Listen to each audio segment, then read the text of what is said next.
Thanks, Divya. So I'm Jacob Rossi. I'm Program Manager for Internet Explorer. And I want to talk to you today about developing sites that work well for touch, pen, or mouse users using this new feature you've heard a few times today called pointer events. It's an emerging spec being developed by the W3C, and it's available in IE10. And I also want to spend a little bit of time talking about some guidelines that you can incorporate into your site to make sure that it's compatible across these various new devices. So first, I wanted to show you how pointer events lets you connect the richness of HTML5 with the new capabilities of devices. So here's a very basic demo that we built that uses HTML5 canvas and pointer events to let you do things like manipulate these dots using Box2D. I can do multi-touch, and I can also bring in a pen stylus, and it works just the same, and it works with my mouse as well.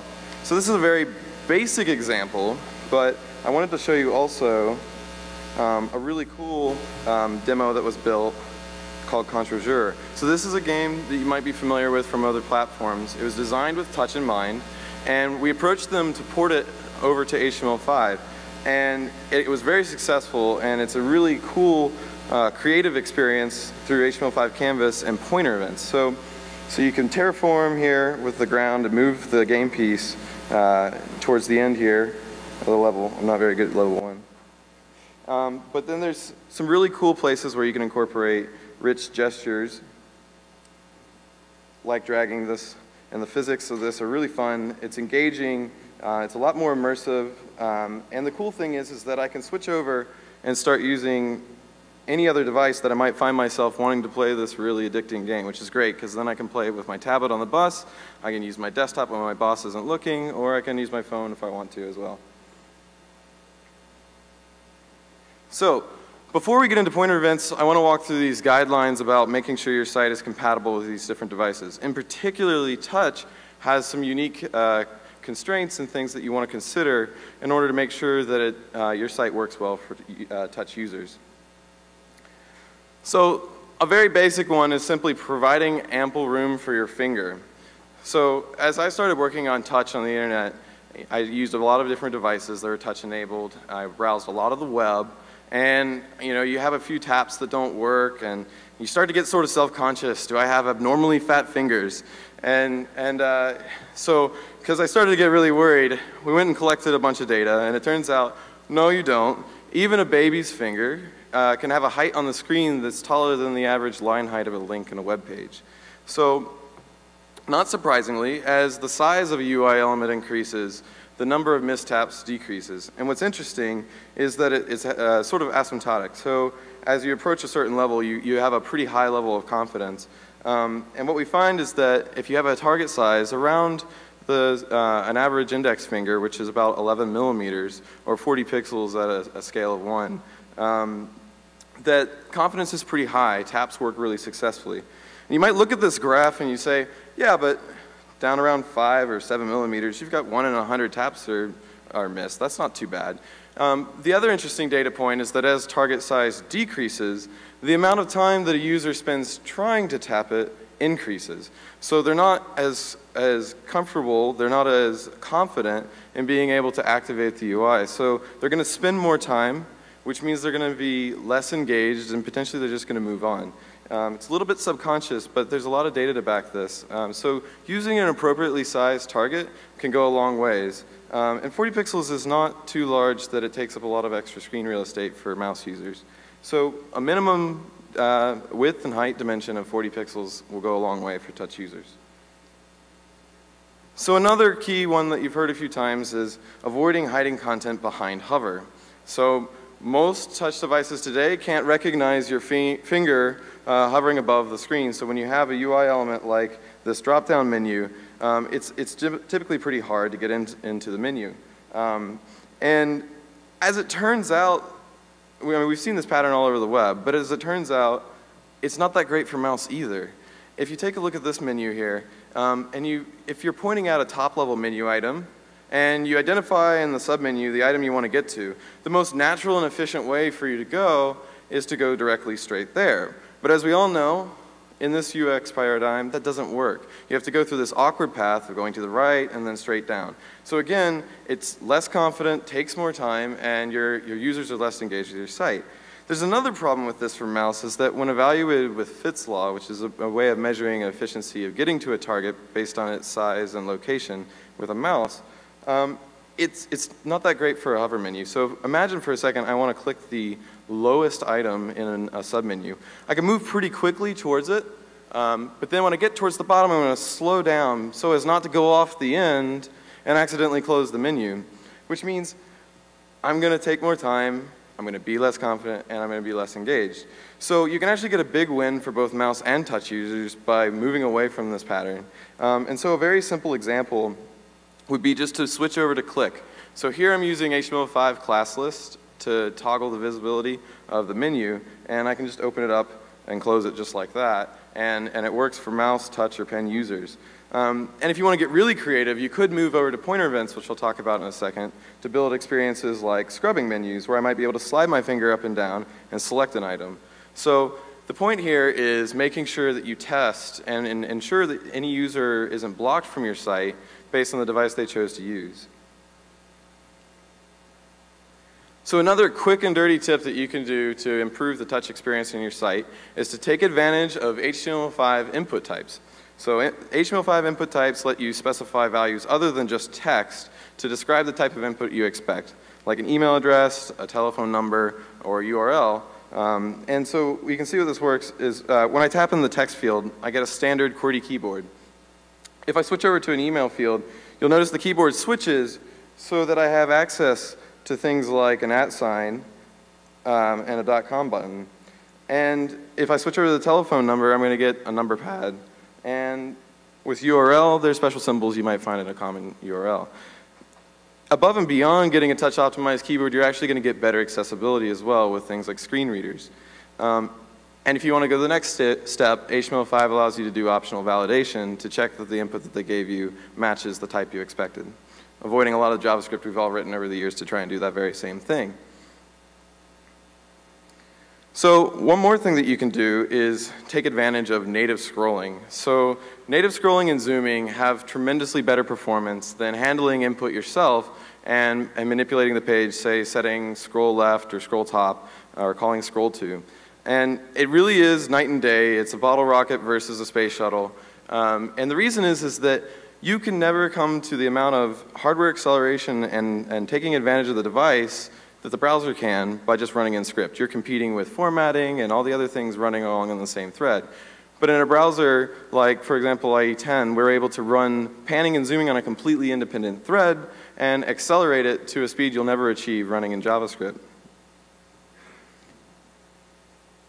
So those quick steps are going to go a long ways to having basic compatibility across input devices. So I encourage you to take advantage of those in your sites today. So I also want you to take a look at pointer events. So pointer events are a new technology that's being developed in the W3C. It was published as a last call specification on Tuesday. And what it does is it creates this abstract concept of a pointer. A pointer is combining inputs from mouse, pen, touch, or potentially future devices into this common abstract term. So it has the simplicity of mouse events, which I'll show you in a second, but it has the support of multiple input devices like multi-touch or even multi-users on the same device. It also adds additional device-specific properties that you can take advantage of the hardware that the user is using.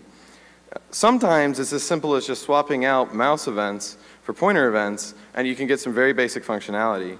So you can go a long ways, and it's very simple. So you say, well, I don't want to learn yet another input model. It turns out you already know most of the basics. Pointer events are modeled very closely after mouse events, which we've been using for years. So you can take a look at these events, and they're very familiar. Pointer down, move, up, over, out, interleave, all the things you'd expect. And the event object has all the properties from mouse event as well, like button or client X and client Y. So it's pretty straightforward to learn the basic concepts of pointer events. At its core, pointer events lets you share code across input devices. There's a lot of scenarios where you're running the same logic, whether they're using a mouse or a pen or a touch. It also lets you differentiate by input type. So there's a pointer type property introduced with pointer events. And you can switch on this property to do specialized behavior for a particular device. You'll also notice here I've included a default case so that I'm potentially forward compatible with new devices. So you've seen how similar it is to mouse events, and I kind of want to walk through what it's like to take a website built for mouse and move it over into pointer events. So I've got a lot of code up here. For a basic drawing application, I'm using HTML5 Canvas. I've got two mouse event listeners, mouse down, mouse move, with two handlers, start paint and paint. Start paint just sets up an array of the 4 latest points from the mouse cursor, and paint is going to take those and draw a Bezier curve from the 4th oldest point to the latest point using the 2 intermediate ones as control points. This is a quick and dirty way, perhaps not the best way, but it produces a nice smooth line, and it's great for this demo. I've got a default line width and a stroke color, and let's take a look at how this works. So with my mouse, I can draw, I get nice smooth lines, and it works just fine. Now, as you might expect, if I come in here with my touch, it's just going to pan. It's not going to trigger this, I'm not going to be able to paint, and my touch users are blocked from this site.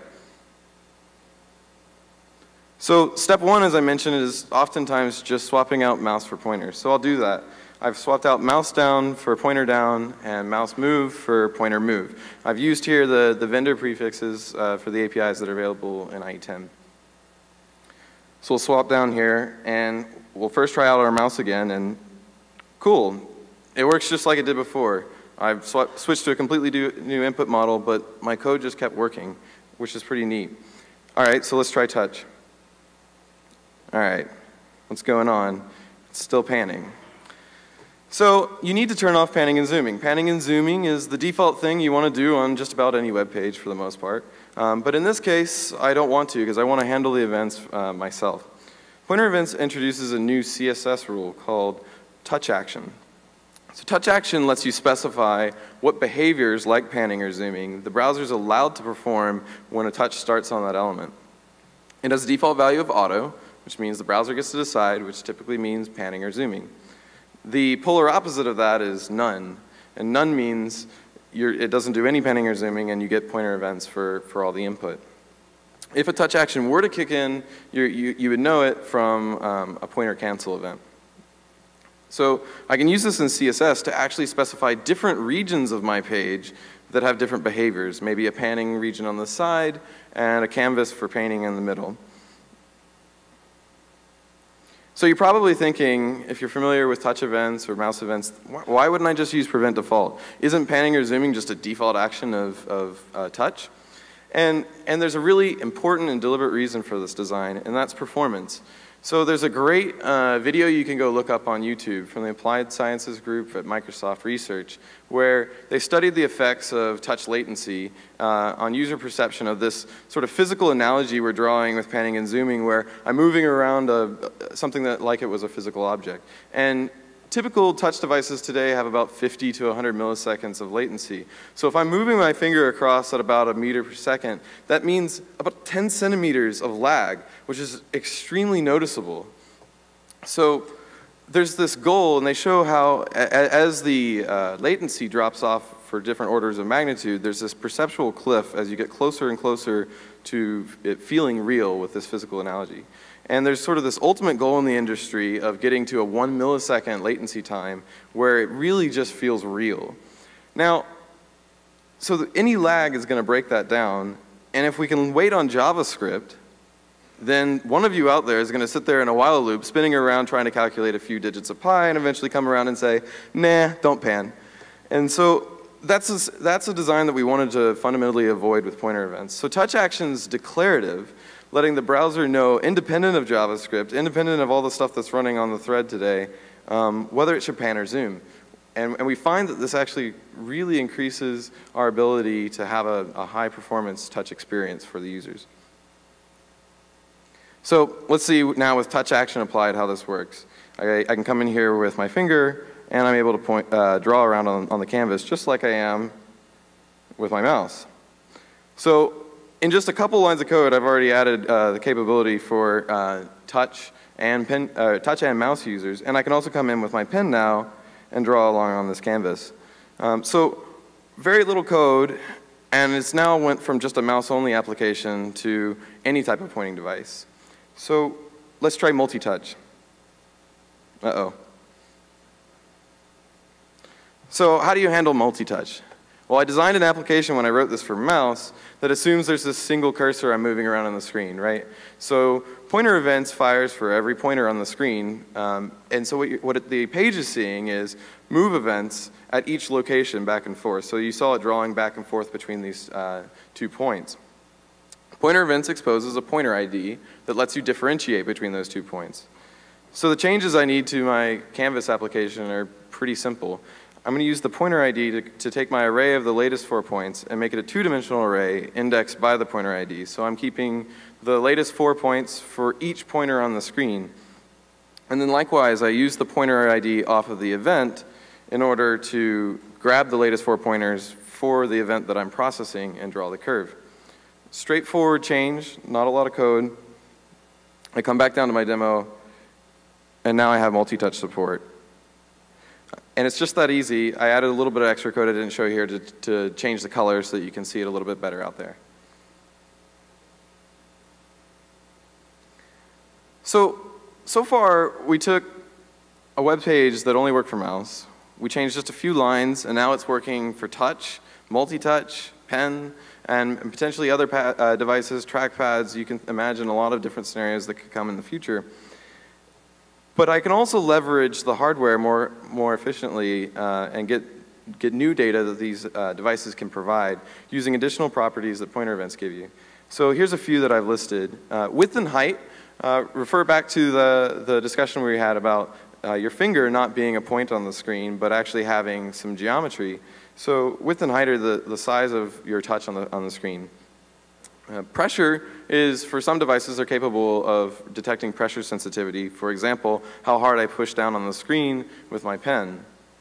Tilt X, tilt Y, these are some pretty cool properties that typically apply to devices like a pen stylus. And I can actually detect the orientation of a pen relative to the plane of the screen. So you can imagine some really cool creative scenarios here. Like, for example, perhaps you might build a radial menu that I can swipe my pen around to select menu options. Or perhaps I optimize my UI so it's out of the way by inferring the handedness of a user by looking at the tilt of a left hand versus the right hand on the screen.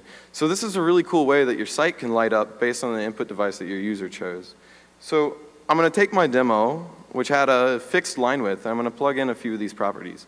So I'm using the width and the height and the pressure when it's available to control the width of the stroke. And then I've also provided a fallback of 4 for devices that don't support these types of data. So when I come down here, I can take out my mouse and still chugging along just like normal. I can grab my pen, though, and start to draw. And you'll notice that I can actually get really nice, smooth pressure sensitivity as if this was a high-end Adobe product that I love. I can also use width and height from my contact geometry to really simulate finger painting where the size of my finger on the screen is actually controlling the ink.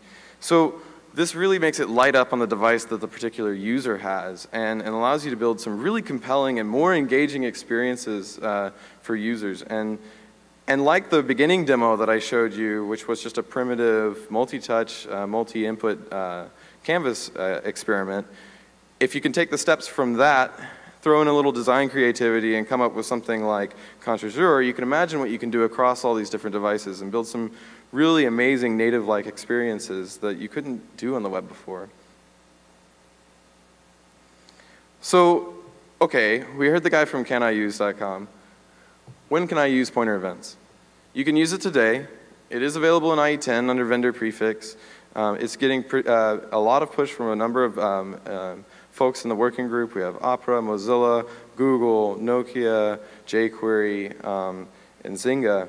And And there's also something really cool that you might not be aware of. We heard the MS Open Technologies earlier talking about open source at Microsoft, so hopefully you've had a little bit of time to let that settle in. We actually have been collaborating with the WebKit community to develop a prototype of pointer events for WebKit. And our friends at Append2 have actually produced a Chromium build that you can go try out pointer events in WebKit today.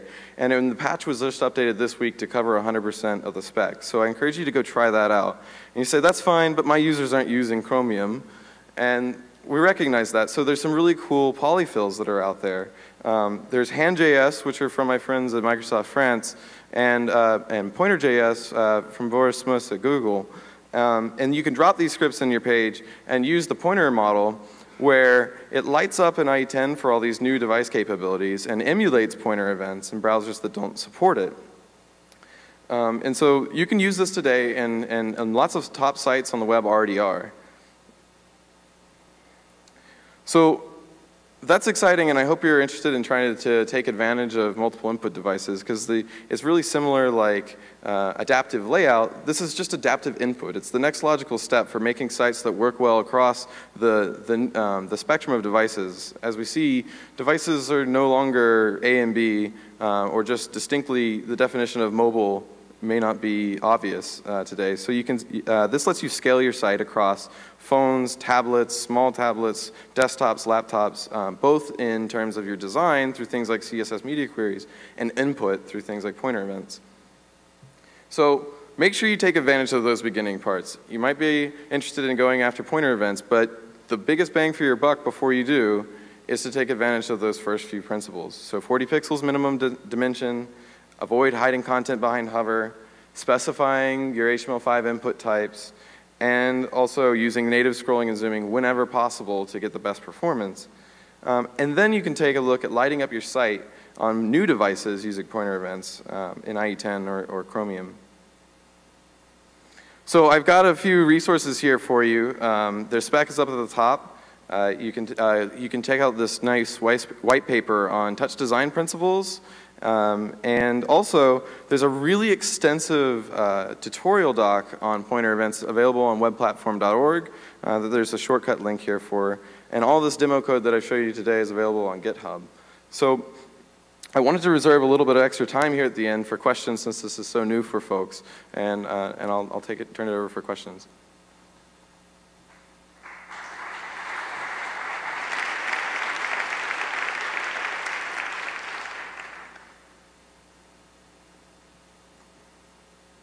No one's going to ask about touch events? Is the spec on pointer events modular such that other pointer types could be added in the future? Excellent question. Yes, it is, and we already actually have a list of some suggested new types that might come along. For example, I'm using a trackpad here when I was referring to mouse.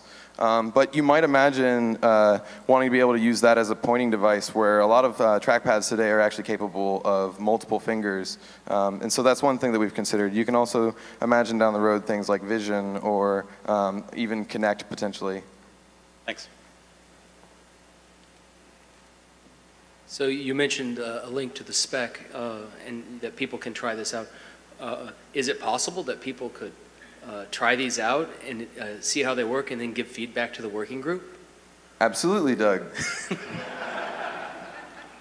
Yes, we've gotten actually a lot of feedback, not just, so I mentioned a number of big corporations that are involved in this effort, and it's great to have all their feedback, but we've also gotten a lot of feedback from individual web developers, and I really encourage you to engage there, because this is your API platform for the next couple of decades. We've used mouse events for a long time, so we want your input to make sure that this is going to work well for you.